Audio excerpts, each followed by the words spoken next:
అందరికీ నమస్కారమండి. తెలుగు కథల సంపుటికి స్వాగతం. నా పేరు శ్వేత.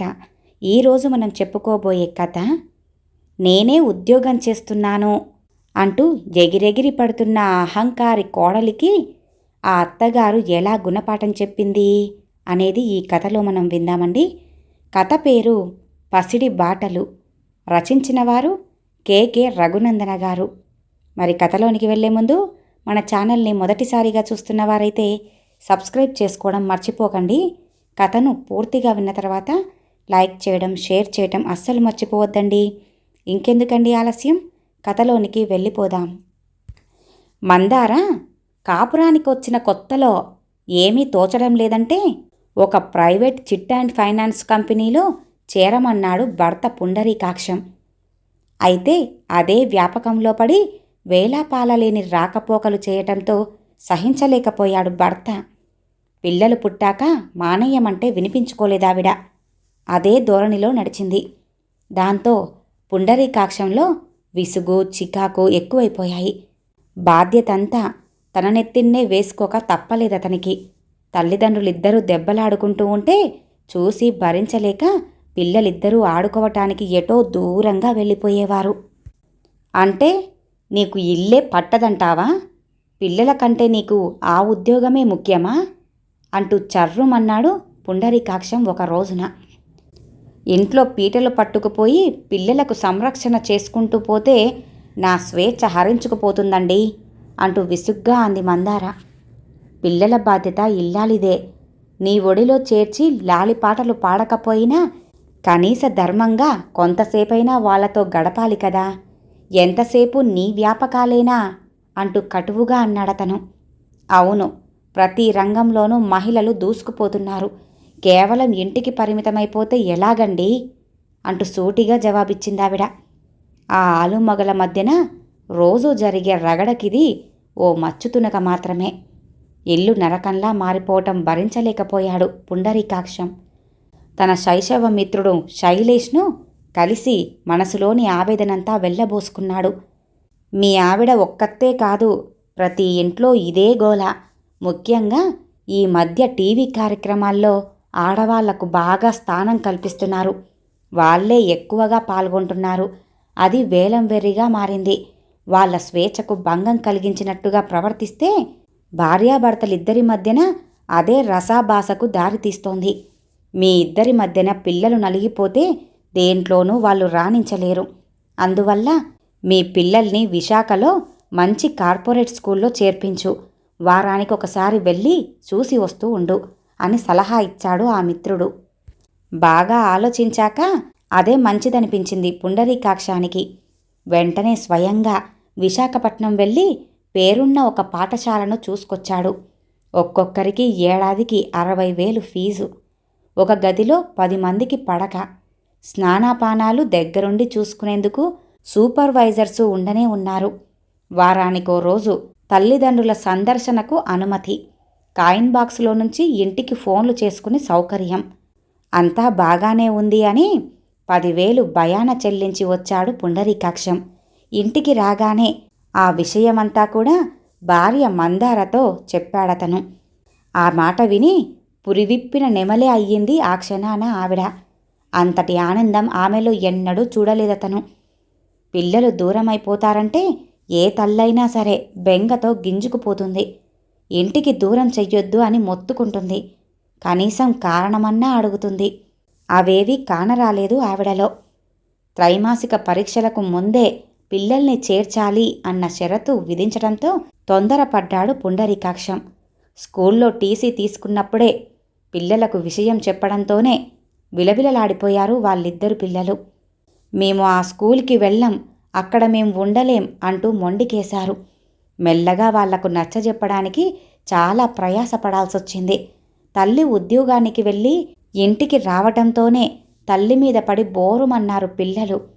కానీ వారికేం తెలుసు, తాము దూరంగా ఉంటే తనకు స్వేచ్ఛ కలుగుతుందని చెప్పి ఆ తల్లే ఆశిస్తుందని.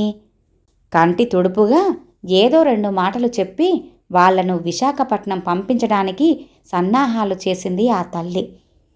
పిల్లలు బిక్కమొహాలేసుకొని ఇక చేసేదేమీ లేక ఊకొట్టారు.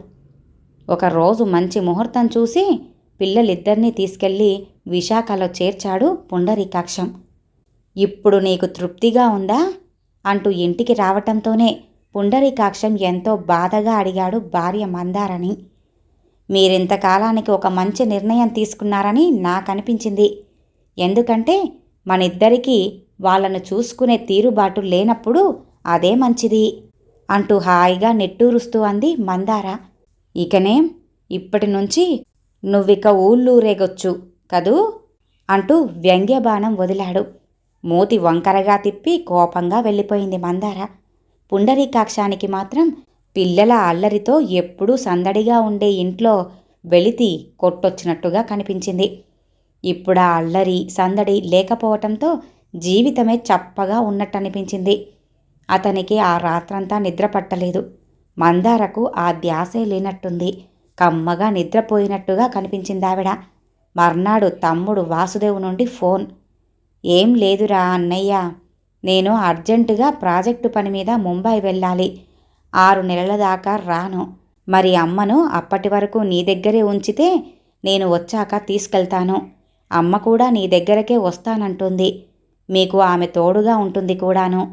అలాగే వదినకి కూడా అమ్మతో కాలక్షేపంగా కూడా ఉంటుంది. నేను 2-3 రోజుల్లో పంపిస్తాను అమ్మని అని చెప్పాడు వసుదేవ్. ఇప్పటికే తల్లి తన దగ్గరికొచ్చి 7 ఏడాది దాటిపోయింది.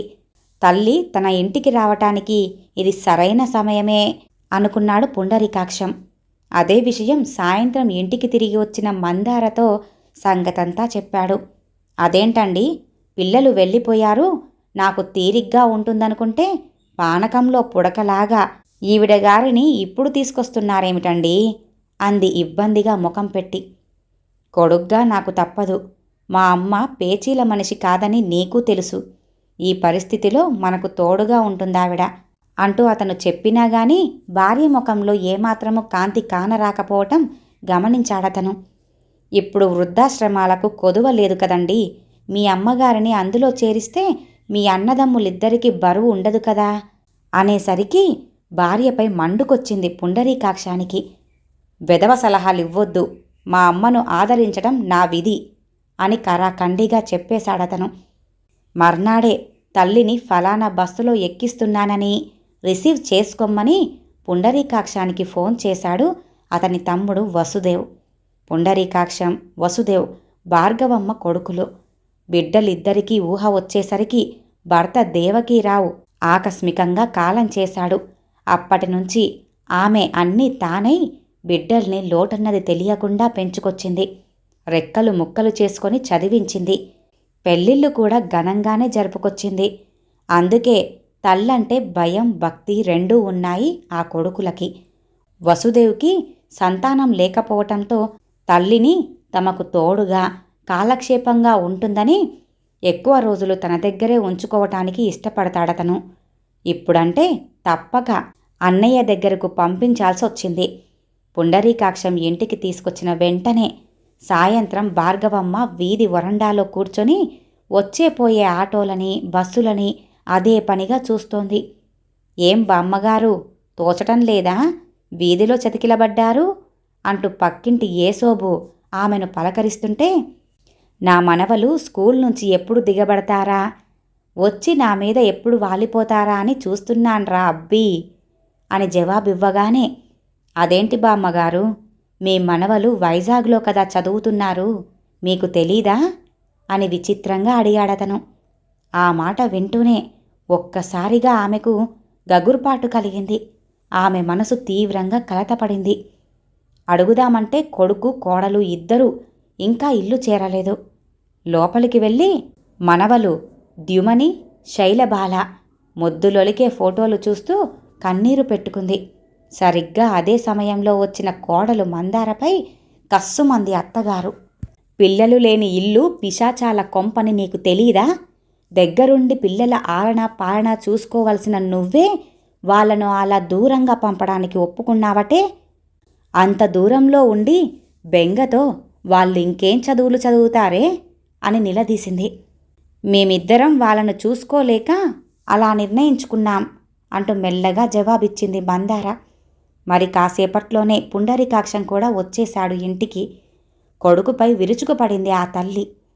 మిమ్మల్ని నేను ఏ ఖరీదైన స్కూల్లో వేసి చదివించానర్రా? అయినా మీరు పైకి వచ్చి 4 రాళ్ళు సంపాదించుకోవట్లేదు. మరి ఆ పసిగుడ్లు ఏం పాపం చేశారనిరా? వాళ్ళని తీసుకెళ్ళి అంతంత దూరాల్లో పడేస్తారా?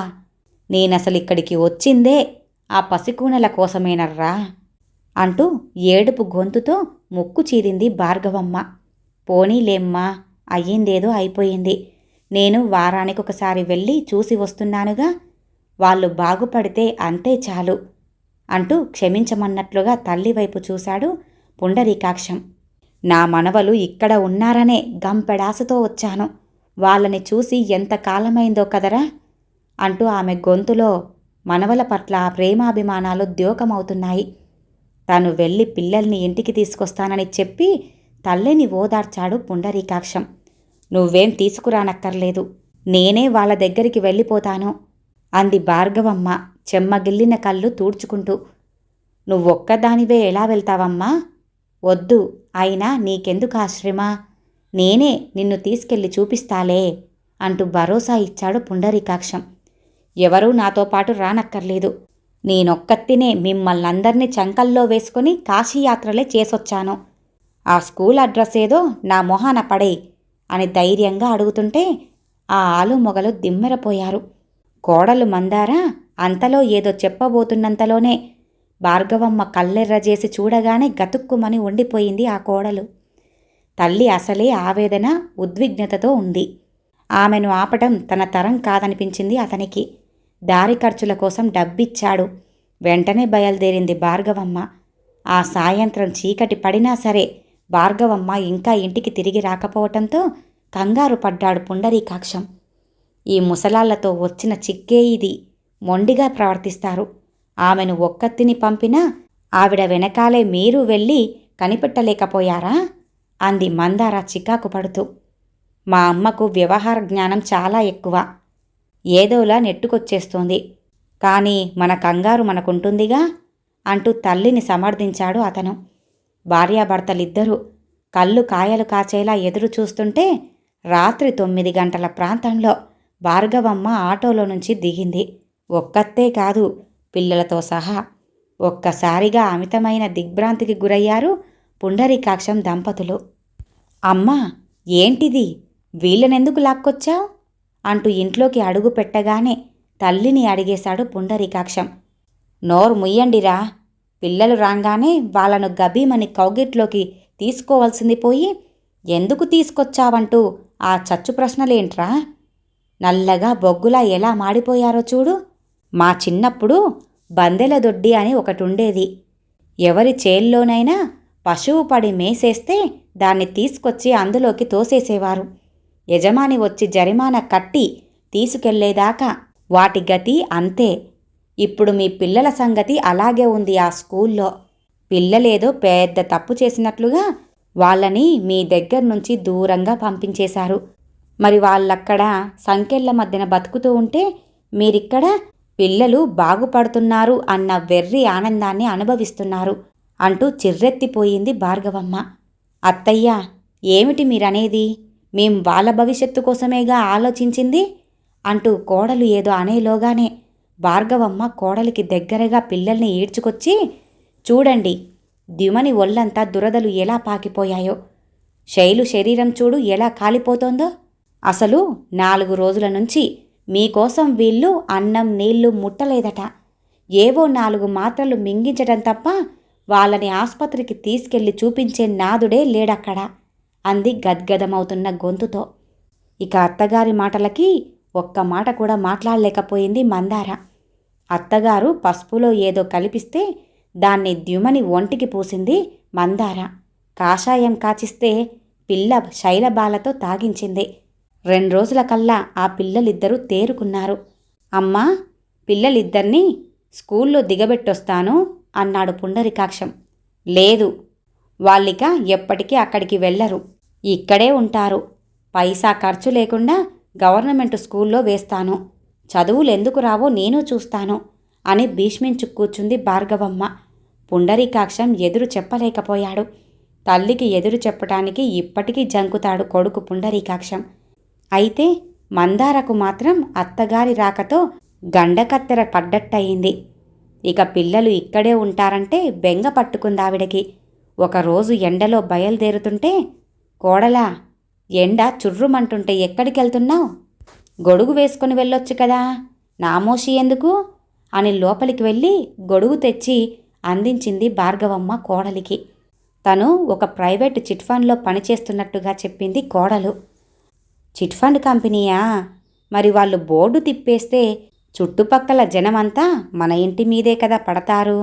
నీ వీపు విమానం మోత మోగిస్తారో ఏమో, కాస్త చూసుకో. చివరికి జైల్లో కూడా వేస్తారు, నీ ఇష్టం మరి అని హెచ్చరించింది అత్తగారు.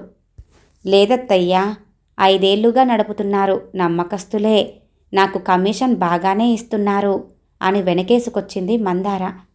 అమ్మా, నువ్వన్నది నిజమేనే. నేను ఎన్నోసార్లు చెప్పి చూశాను మందారకు, అయినా వినిపించుకోదు. దానికి ఇంట్లో ఉంటే తోచటం లేదట. అందుకే అది అలా వీధుల వెంట తిరగటాన్ని చూసి పిల్లల్ని అలా దూరంగా ఆ స్కూలుకి పంపించేశాను అంటూ భార్య వెళ్ళగానే తల్లి మాటలను సమర్థించాడు పుండరీకాక్షం. ఓ రోజు కోడలు మందార కుక్కర్తో నానా తంటాలు పడుతుంది. ముష్టి కుక్కర్ మార్చేసి మరొకటి కొనండి, దీంతో వండలేక చస్తున్నాను అని విసురుగా కింద పడేసింది. అదేంటి, ఏడాది కూడా కాలేదింక కొని, అప్పుడే పాడైపోయిందా అంటూ వాపోయాడు పుండరీకాక్షం. నాకు తెలీదండి, కొత్తది కొంటే తప్ప నేను అన్నం వండలేనండి అని పట్టుబట్టిందావిడ. ఆ భార్యాభర్తల ఇద్దరి గొడవ విన్న భార్గవమ్మ దగ్గరగా వచ్చి కింద పడి ఉన్న కుక్కర్ని తీసి, పిడిరాయిలా ఉన్న ఈ కుక్కర్ని మార్చాల్సిన కర్మేం పట్టింది? దీనికి విజిలు, గాస్కెట్, వాషర్ మార్చేస్తే సరిపోతుందిగా. నువ్వెళ్ళి పట్రారా, ఎందుకు పని చేయదో నేను చూస్తాను అనేసరికి వెంటనే వెళ్ళి తీసుకొచ్చాడు కొడుకు. ముందుగా కుక్కర్ను తలతలలాడేలా తెల్లగా తోమి వాషర్ మార్చి గేస్కెట్ తొడిగింది. కొత్త విజిల్ అమర్చింది. తర్వాత స్టవ్ మీదికి ఎక్కించింది. మొత్తం వంటంతా దానిమీదే చేసింది భార్గవమ్మ. కొత్తది వస్తుందని సరదాపడి పాతది మార్చేసి కొనటం కాదు, పాతదాన్ని ఎప్పటికప్పుడు సంరక్షించుకుంటే సరిగ్గా వినియోగపడుతుంది. చూసావా, మీకు 2000 మిగిల్చాను, దేనికైనా ఆలోచన ఉండాలమ్మా అని చెబుతున్న అత్తగారి పనితనం చూసి నివ్వెరబోయింది మందార. ఒకప్పుడు ప్రభుత్వ బడుల్లో చదువు సంధ్యలు ఉండటం లేదు అన్న అపోహ పుండరీకాక్షం దంపతులకు ఉన్నా సరే, భార్గవమ్మ మాత్రం ఒప్పుకోకుండా పిల్లల్ని గవర్నమెంట్ స్కూల్లోనే వేసింది. తల్లి ఒత్తిడి వల్ల తమ పిల్లల్ని ప్రభుత్వ పాఠశాలలో చేర్చక తప్పలేదు పుండరీకాక్షం దంపతులకు.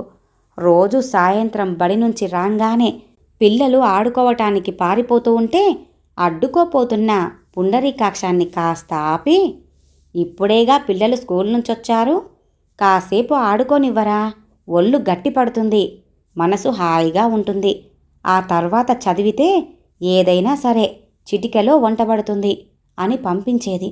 అయితే పుండరీకాక్షానికి మాత్రం మహా బెంగగా ఉండేది, పిల్లలు ఓ దారికి వస్తారో రారోనని. వాళ్ళు ఆడుకొని వచ్చాక స్నానాలు చేయించి దగ్గరుండి మరీ పుస్తకాలు తీయించి అన్నీ అప్పజెప్పించుకునేది భార్గవమ్మ. అదే సమయంలో అడ్డాకులు, చీపురు పుల్లలు ముందేసుకుని విస్తర్లు కుట్టుకునేది, ఒత్తులు చేసేది, అప్పడాలు ఒత్తేది, దుమ్ము పట్టిన వాటిని శుభ్రంగా తుడిచేది కూడా. వంటలో కూడా సాయపడేది. పిల్లలు ఎప్పుడైనా చదువు మానేసి వాదనలకు దిగి జట్టీలాడబోతే కల్లెర్ర చేసి కసిరి క్రమశిక్షణలో పెట్టేది. స్కూలు వర్కులన్నీ చేసేశాక దగ్గరగా కూర్చోబెట్టుకొని చందమామ కథలు వినిపించేది. అదేవిధంగా ఒక రోజున మనవలకు కథలు చెబుతూ ఉంటే బయట నుంచి హడావిడిగా వచ్చిన పుండరీకాక్షం, అమ్మా అమ్మా, కొంప మునిగింది, నీ కోడలేది, ఎక్కడికెళ్ళిందమ్మా అని ఆదుర్దాగా అడిగాడు లోపలికి వస్తూ. అదేంట్రా, ఆ గాబరా ఏంటి, ఇప్పుడు ఏమైందని అంత ఆందోళన పడుతున్నావు అంటూ కొడుకు కంగారు అర్థం కాక ప్రశ్నించింది భార్గవమ్మ. అదేనమ్మా, నీ కోడలు పనిచేస్తున్న చిట్ ఫండ్ కంపెనీ వాళ్ళు ఎత్తేశారమ్మా ఆఫీసు బయట అంతా నానా గగ్గోలుగా ఉంది. పోలీసులొచ్చారు కూడా. అదే కంగారుతో చెప్పాడు కొడుకు. అంతలోనే మందార పరుగులాంటి నడకతో లోపలికొచ్చి గబీమని తలుపు వేసేసింది. తెగ ఆయాసపడిపోసాగింది. టీవీలో అప్పటికే ఆ వార్త ప్రధానాంశంగా ప్రసారమవుతోంది. కొద్దిసేపటి తర్వాత తలుపులు దబదబలాడాయి. మందార గుండెలు ఒక్కటే అదిరిపడసాగాయి. భార్గవమ్మ ధైర్యంగా వెళ్ళి తలుపు తెరిచింది. ఓ 10 మంది వచ్చి, మందార ఇల్లు ఇదేనా? ఎక్కడికెళ్ళిందమ్మా అని కోపంతో కస్సుమంటూ అడిగారు. నా కోడలితో మీకేం పని? అసలెందుకిలా వచ్చారు? అసలు మీరెవరని అంటూ ఎదురు ప్రశ్నించింది కళ్ళెగరేస్తూ. మీ కోడలమ్మ మా చేత చిట్స్ కట్టించిందమ్మా. ఇప్పుడేమో ఆ కంపెనీ బోర్డు తిప్పేసింది.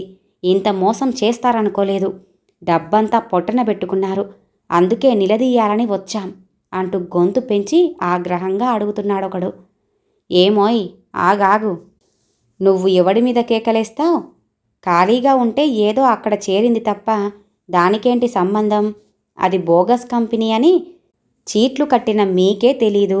కమిషన్పై పనిచేసే దానికేం తెలుస్తుంది? వెళ్ళండి వెళ్ళండి, వాళ్ళ మీద కోర్టుకెళ్ళండి. అంతే తప్ప మా కోడలికేం తెలీదు. ఆ వెధవలు కోట్లు దండుకొని ఉడాయించారు. మీలాంటి పేదల సొమ్ము తింటే తప్పకుండా మీ ఉసురు తగిలి రక్తం కక్కుకొని చస్తారు వెధవలు. చెమటోడ్చి సంపాదించిన సొమ్ముని మీరేమో అవసరానికి పనికి వస్తుందని దాచుకుంటే వాళ్ళేమో దోచుకున్నారు.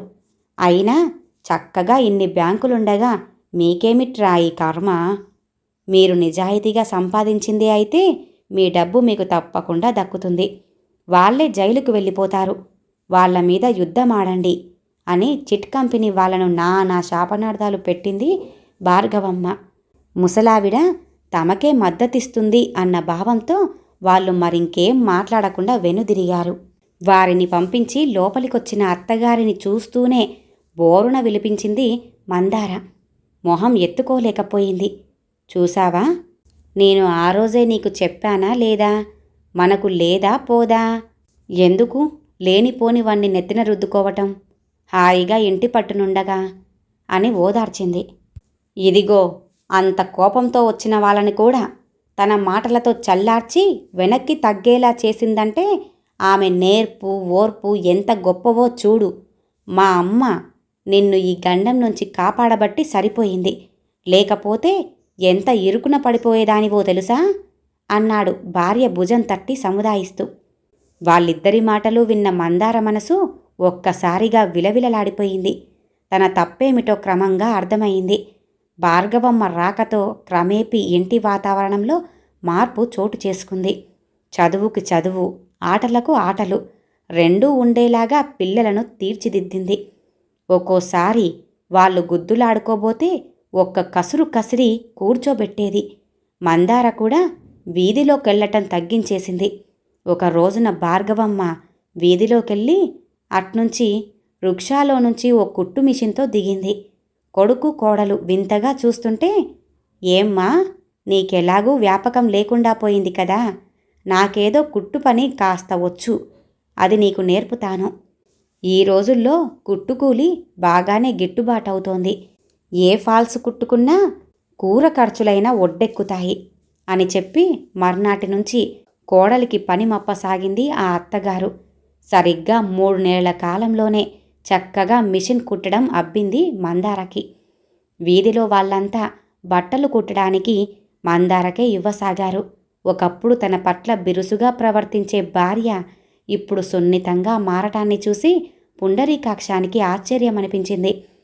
ఒకప్పుడు అత్తగారిని వృద్ధాశ్రమంలో చేర్పిస్తే చాలు అని ఎదురు చూసిన ఆమె ఇప్పుడింత ప్రేమ ప్రకటించటం కూడా వింతగానే అనిపించింది.